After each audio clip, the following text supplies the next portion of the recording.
గారు కేసర్ గారు, చంద్రబాబు నాయుడు పరిపాలనా దక్షుడా, జగన్మోహన్ రెడ్డి పరిపాలనా దక్షుడా?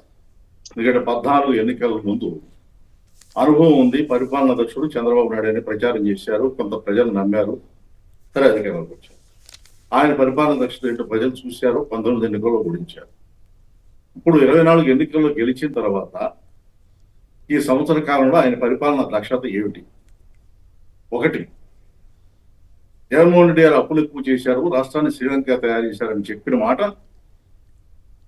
వాళ్ళు నిజంగా చెప్పుకుంటే మరి వీళ్ళు ఎందుకు అప్పులు చేస్తున్నారో జవాబు చెప్పాలి. 2, జగన్మోహన్ రెడ్డి గారు కేంద్ర ప్రభుత్వం నుంచి చట్టబద్ధంగా రావాల్సిన నిధులు తేవడం కాకుండా అదనంగా కూడా నిధులు తీసుకొచ్చారు, స్కీములు తీసుకొచ్చారు, కొన్ని ప్రాజెక్టులు తీసుకొచ్చారు. మరి చంద్రబాబు నాయుడు గారు ఎందుకు ఫెయిల్ అయ్యారు? చట్టబద్ధంగా రావాల్సిన నిధులు కూడా తగ్గినాయి అనేది ఈ మధ్య వచ్చిన రిపోర్ట్. 3, ఆంధ్రప్రదేశ్లో వస్తున్నటువంటి ఆదాయం, ఖజానాకు రావాల్సిన ఆదాయం పడిపోయింది. ఎందుకు పడిపోయింది? ఈ 3 అంశాలకి ఆయన జవాబు చెప్తే రాష్ట్రాన్ని గొప్పగా పరిపాలనిస్తున్నట్టు, ఆయనకు అనుభవం ఉన్నట్టు మనం చెప్పుకోవచ్చు. ఇది చేయకుండా ప్రజలకు ఏది మీరు జగన్మోహన్ రెడ్డి గారు పెట్టినటువంటి పథకాలు ఆర్బీకే తీసేశారు, రైతులకు ఉపయోగమా? జవాబు చెప్పండి, జస్టిఫై చేయండి. మీరు చౌక దుకాణాలు పెడుతున్నారు, ఎండియూలు తీసేస్తున్నారు, ప్రజలకు ఉపయోగమా కాదు? ప్రజలు చెప్పాలి, మీరు ప్రజలు మీరు చెప్పుకోవడం కాదు. తర్వాత ఈ విద్యా వ్యవస్థలో చాలా నాశనం చేశారని చెప్పేసి నిన్న లోకేష్ గారు అంటున్నారు. జగన్మోహన్ రెడ్డి గారు నాశనం చేశారు, మేము సరి చేస్తున్నామని. జగన్మోహన్ రెడ్డి గారు నాశనం చేస్తే ఇంటర్మీడియట్ రిజల్ట్స్ లో బాగా వచ్చినాయి, నా గొప్పతనం ఈ సంవత్సర కాలంలో నేను చాలా బాగా చేశానని చెప్పి ఎందుకు చెప్పుకున్నారు? అప్పుడు జగన్మోహన్ రెడ్డి గారు పోటీ చేయలేదా? 10th క్లాస్ రిజల్ట్స్ చెడిపోతేనే, ఈ రిజల్ట్స్ అడ్డగోలుగా వస్తేనే జగన్మోహన్ రెడ్డి గారు నాశనం చేశారా? ఇంటర్ రిజల్ట్స్ మాత్రం జగన్మోహన్ రెడ్డి సంబంధం లేదు, లోకేష్ గారు గొప్పతనం అని చెబుతారా? అలాగే మీకు ఈ సంవత్సర కాలంలో దేని మీద కాన్సన్ట్రేట్ చేశారు? జగన్మోహన్ రెడ్డి గారు తీసుకొచ్చినటువంటి ఏ పథకాలు మీరు అమలు చేయడానికి ప్రయత్నం చేస్తున్నారు? వేటిని పక్కన పడేశారు? వాటికి కూడా జవాబు చెప్పాలి. మెడికల్ కాలేజీలు అమ్మటం, ప్రైవేటీకరణ చేయడానికి అది ప్రజలకు ఉపయోగమా?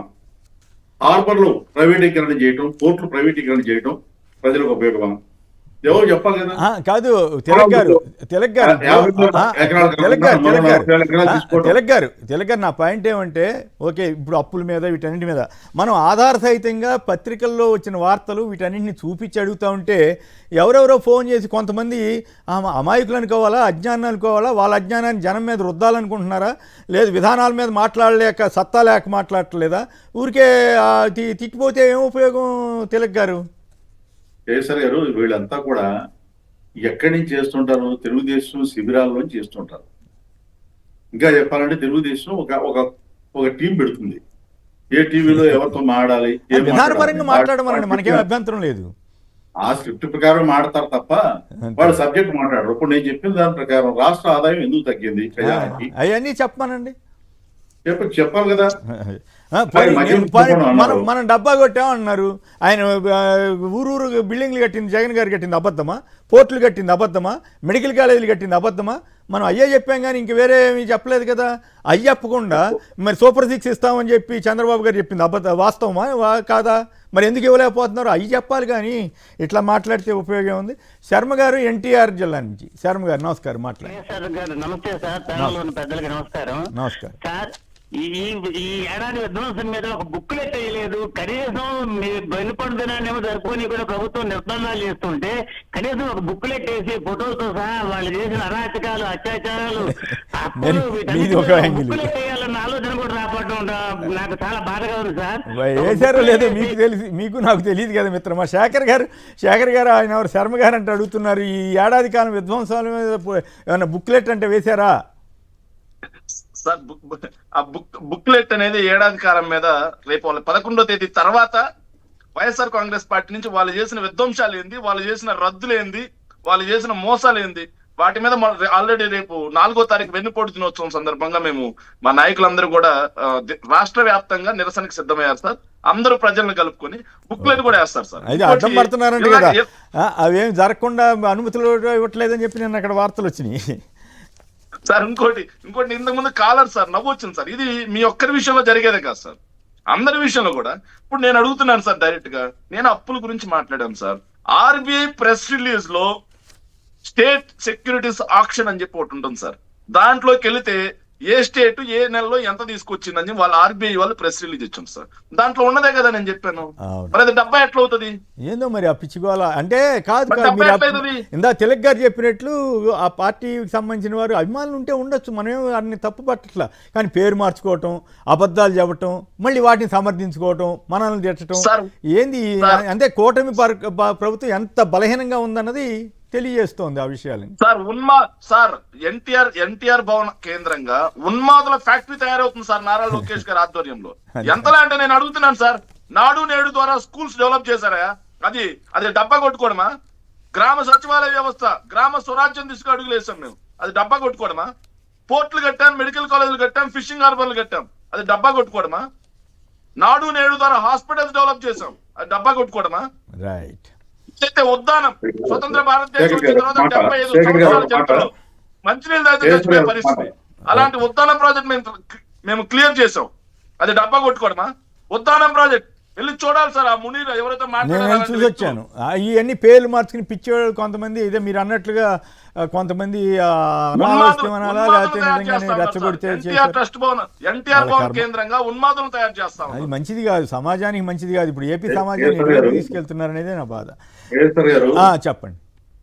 ఇప్పుడు లోకేష్ గారు 10th క్లాస్ రిజల్ట్స్ మాట్లాడారు కదా. అవును. జగన్ గారు విద్యా వ్యవస్థను భ్రష్టు పట్టిస్తే ఆంధ్రప్రదేశ్ ప్రభుత్వ విద్యా సంస్థల్లో చదివిన వాడు ఐక్యరాజ్య సమితి వేదికగా ఎందుకు ఆంధ్రప్రదేశ్ పేరు ప్రతిష్టలో పెంచారు. మరి లోకేష్ గారి హయాంలో క్వశ్చన్ పేపర్ లీక్ అవుతాయి, 10th క్లాస్ రిజల్ట్స్ ఎట్లా వస్తాయి? దీనికి బాధ్యులు ఎవరు? భ్రష్టు పట్టిస్తున్నారు? సార్ కేఎస్ఆర్ గారు నిన్న లోకేష్ గారు విద్యార్థుల సంఖ్య తగ్గిపోవడానికి కారణం ఎవరు? వీటన్నిటికీ మౌలికమైన ప్రశ్నలకి జవాబు చెప్పకుండా ఊరికే బురద తల్లడం, జగన్ నాశనం చేశాడు, మేము గొప్పగా మెరుగుపరుస్తున్నామని చెప్పడం, అది ఏదో ప్రచారానికి పనికొస్తే వాడు రాసేవాడు ఉన్నారు కాబట్టి చెబుతారు. ఎన్నైనా అవన్నీ ప్రజలు నమ్ముతారు. పైగా నేను అబద్ధాలు చెప్పినట్టుగా మాట్లాడటం దుర్మార్గం కదా. నేను అందుకే ఒక్క అబద్ధం చెప్పినా సరే నేను రుజువు చేయండి అని అడుగుతుంది. అందుకోసం సార్ కేఎస్ఆర్ గారు అబద్ధం అంటే ఏంటో చెప్పనా సార్? అబద్ధం అంటే నిన్న నారా లోకేష్ గారు లెటర్ రాశారు సార్. ఆ లెటర్ లో ఆయన రాసింది, ఆయన చెప్పింది ఏంటంటే సార్, ఆ లెటర్ లో రాష్ట్రంలో 12 లక్షల మంది విద్యార్థులు ప్రైవేట్ స్కూల్లో బాట పట్టారంట సార్ 5 ఏళ్ల పాలనలో. నాకు అది అసలు అర్థమే కాలేదు సార్. ఎందుకంటే సార్ యూడిఐఎస్సి అని చెప్పి సెంట్రల్ గవర్నమెంట్ డేటా ఉంటుంది సార్. దాంట్లో 2018-19 నాటికి 38,97,043 మంది విద్యార్థులు ఎన్రోల్ సార్, గవర్నమెంట్ స్కూల్స్ కానీ గవర్నమెంట్ కాలేజెస్ కానీ. కానీ 2023-24 జగన్మోహన్ రెడ్డి గారు దిగిపోయడానికి ఎన్రోల్ అయినటువంటి వ్యక్తులు ప్రీ ప్రైమరీ నుంచి 12th క్లాస్ వరకు సార్ 40,50,116 మంది సార్. 1,50,000 మంది విద్యార్థులు గవర్నమెంట్ స్కూల్స్ కాలేజీల్లో ఎన్రోల్మెంట్ పెరిగింది సార్.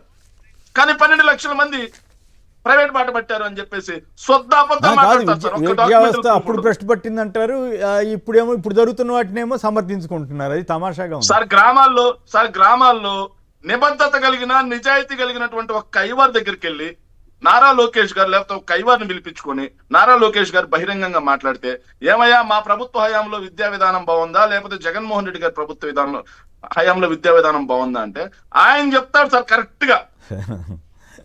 మనం ఎవ్వరం చెప్పక్కర్లేదు సార్. మంచి ఐవార్ని, నిబద్ధత కలిగిన ఐవార్ని ఒక ఆయన పిలిపిస్తే చాలు సార్.